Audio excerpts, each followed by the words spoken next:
right, Chad Hasty Show, News Talk KFYO. We go to the phones. And joining us this morning, the chairman of the Texas Railroad Commission. It's Railroad Commissioner Wayne Christian back on the program. Commissioner Christian, how are you today? Chad, I'm doing well and honored to be on your program today. I appreciate the good work that you're doing. Well, I appreciate that. It's always great to have you on. Let's talk about some news that came out this week regarding the Green New Deal. You and I think many in the energy sector want to fight back against any type of idea of the new Green Deal, correct? That's exactly correct. In fact, 6 months ago, at the it's the Interstate Oil and Gas Compact Commission, the IOGCC, and what it does is it's the 31 states that produce energy in the United States. Excuse me, I got a gag. But anyhow, the 31 states that produce energy, I hit the resolution to them last 6 months ago at the meeting, and the resolutions committee wanted to go back and work on it. And what it does say basically is that the President of the United States and Congress to oppose the Green New Deal or any substantially similar legislation supporting and allowing states to continue to develop their own energy. That was the resolution we passed. I'm happy to say that after we've negotiated for 6 months, it did pass out of IOGCC, which, again, are the ones that Congress, the organization Congress put in place to advise them on states and what the states need for energy policy.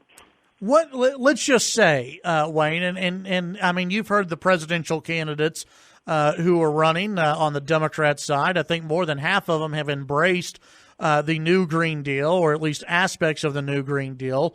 What would happen, let's just say, if the new Green Deal went into effect on a federal level? Well, of course, it would cost trillions of dollars. Interestingly, we were basing on AOC and her group of socialist agenda, but then the week before the meeting, for my benefit, I suppose, here comes dear Bernie, and he comes out with his proposal. And basically it says move away from all fossil fuels, 100% to renewable energy like wind, solar, geothermal, no later than 2030. And fully decarbonize the economy by 2050. Let's take just what kills me is this is the cleanest industrial nation atmospherically, environmentally on planet Earth.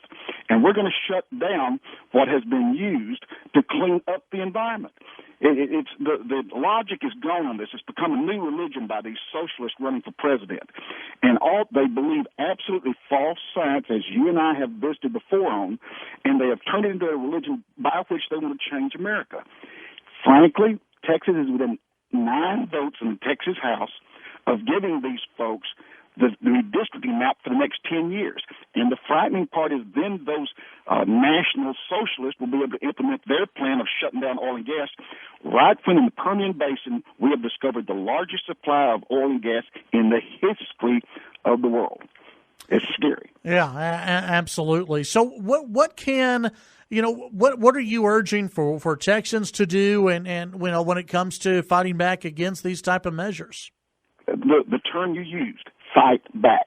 We have had our gas and oil companies that have done a great job through the years, but many of our international companies are sitting here sending dollars to the Green New Deal, to the Paris Accord, to encourage carbon taxes, because these big mega companies internationally know that they're going to have the windmills and solar panels, if they produced everything they possibly could, will be about 15% of the total needs of the United States and the world.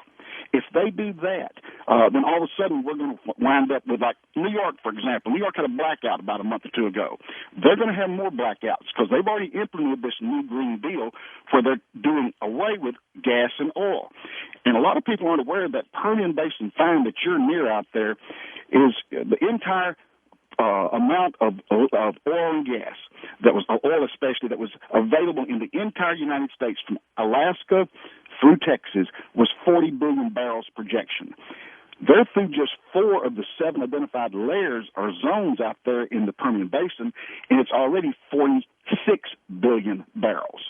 And this is revolutionary because we've not yet been able to pipe or send that product to the markets, and we're building those up right now. Well, these Democrat socialists are going to completely shut down the positive results, which number one is financial security, number two, energy dominance, but number three, more importantly, this is national security.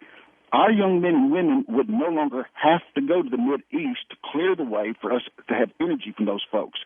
So it's a tremendous opportunity the good Lord's given Texas, and it's scary when you think Texas, if we lose that House, redistricting gives the Democrats Texas, and for the remainder of my lifetime, Texas House is not just about the Texas House this election, it's about the presidency. They can't win, the Republicans, without Texas and Florida. Yeah, absolutely. Chairman of the Texas Railroad Commission, Commissioner Wayne Christian, always a pleasure to visit with you, my friend, and we'll visit again soon. Thank you. Appreciate your work, brother. That's Wayne Christian, Chairman of the Texas Railroad Commissioner. Always great to visit with him.